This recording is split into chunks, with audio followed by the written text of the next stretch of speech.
Let me begin with an old parable that some of you may not have heard before. On the first day, God created the sun. So the devil immediately countered and created sunburn. On the second day, God created sex. In response, the devil quickly created marriage. The devil was on a roll. On the third day, though, God created an economist. Now, this was a really tough one for the devil. But in the end, and after an awful lot of thought, he created a second economist. So in any case, I'm not revealing my creator. Two admonitions before we begin. First, I've been often accused of being much better at forecasting the past than forecasting the future. And second, I've often been accused of being the Dr. Kevorkian of the New Jersey economy. Very unfair, but probably due to the simple fact that I forecast fully nine of our last 5 recessions. So you are twice forewarned. Let me start off with a brief message from the shameless plug department of the Bloustein School, our newly formed shameless plug department. So please indulge me here. This academic year is the 20th anniversary of the official formation of the Bloustein School. The school is actually an amalgamation of units and programs, some of which date back to more than 70 years, and that's really George Ververides goes back that long. This is our...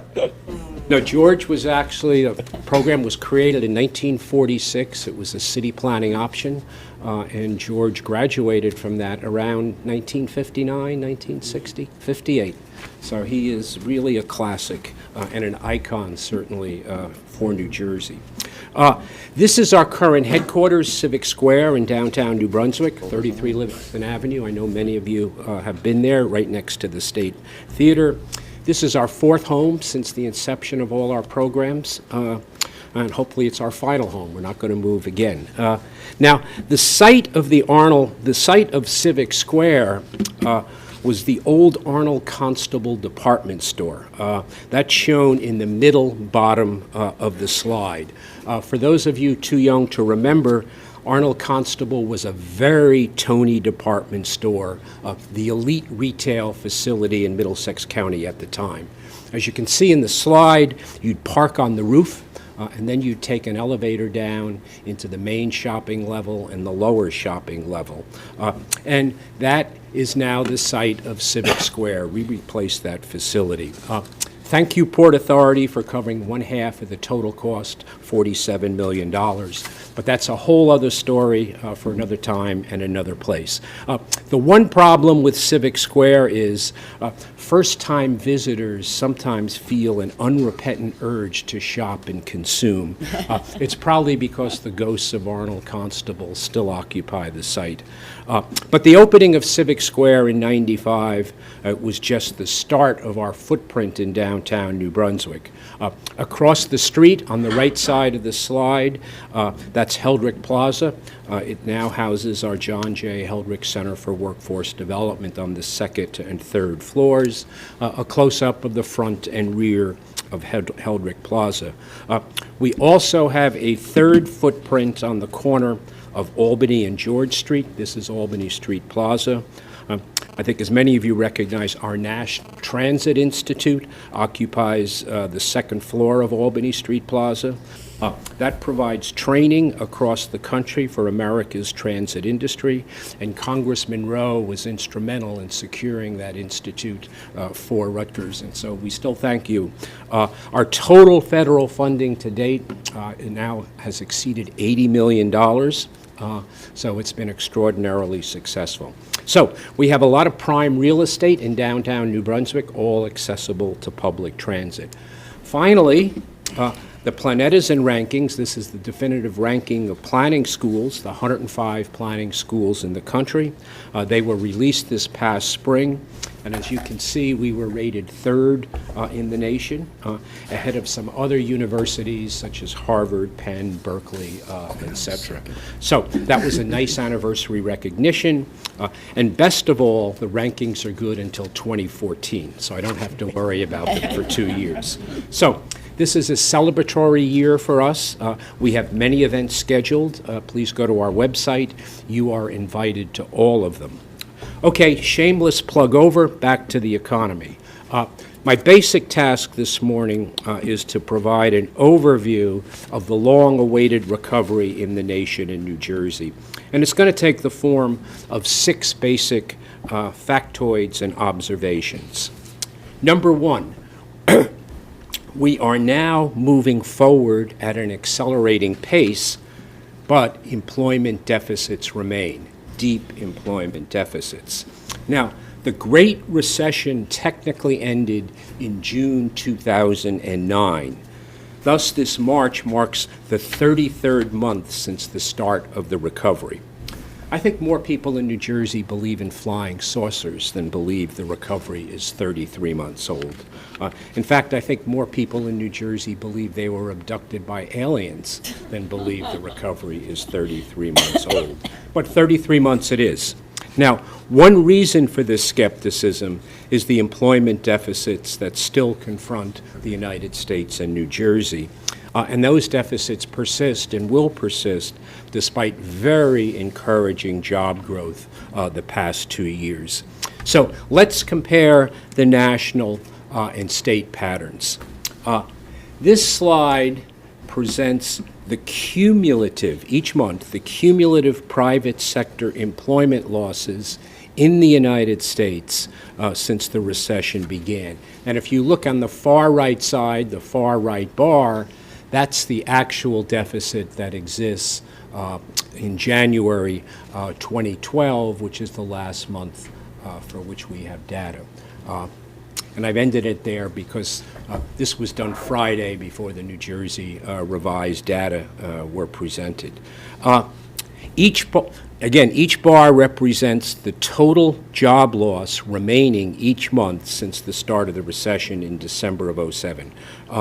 49 months are bars in the slide, December of 2007 through January 12. Now, the recession technically ended in June 2009. The first 8 months of that 18-month-long recession was simply a very typical, harsh, standard interstate recession. Then in September, that's the start of the green line, Lehman Brothers went toes up. The next 8 months comprised nothing less than a Full Metal Jacket national meltdown, and that's indicated by the green line. And that steep slope is why God invented the term free fall. Very rarely will you see an economic collapse of that magnitude. And again, it almost went vertical. If that 8 months were a movie, it would have been titled Apocalypse Now. And by June 2009, the technical end of the recession, we had lost approximately 7.7 million private sector jobs. But even though the recession ended, employment losses continued for another 8 months. But they, as you can see, the blue bars were getting bigger at a slower pace. So that was the good news at that point in time. Things were still getting worse, but they were getting worse at a slower pace. Losses finally bottomed out in February 2010 at just over 8.8 million jobs. And that's indicated in the middle box, total loss in the slide. Only then did employment finally start to increase. Now, as indicated by the second green line, end box, almost 3.7 million private sector jobs were recovered over the next 23 months. That's between February 2010 and January 2012. So that's not bad, a total recovery of 3.7 million jobs. Bad news, despite the growth, in January 2012, the cumulative losses still stood at approximately 5.2 million jobs. That's indicated in the far right side of the slide. Not incorporated here is the February data released last Friday, which showed continued employment. improvement. The recovery now actually stands nationally at 3.9 million private sector jobs, and the deficit is still down to 4.9 million. So significant progress. It will probably take us 2 years to fully overcome that deficit, which would put us end of 2013 into 2014. So we've had very promising, significant, and accelerating progress, but a deep hole remains. Now, as an aside, while we were having coffee earlier, I was asked, why did I ever get involved in economics? Well, I thought of 3 reasons. Number 1, you can talk about money without ever having made any money. Number 2, you get to say trickle down with a straight face. And number 3, if you rearrange the letters in economics, you can get comic nose. Okay, number 2, deep employment hole 2.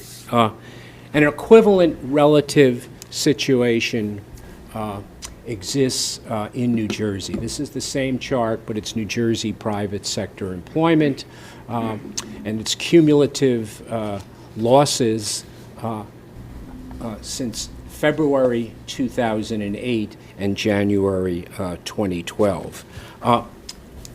In June 2009, technical end of the recession, the cumulative losses in the state stood at 208,000 jobs, rounded off. But just like the nation, employment losses continued for another 8 months, finally bottoming out in February 2010. At that point, the state had lost 248,000 private sector jobs, just shy of 250,000. Then growth resumed, just as it did in the nation,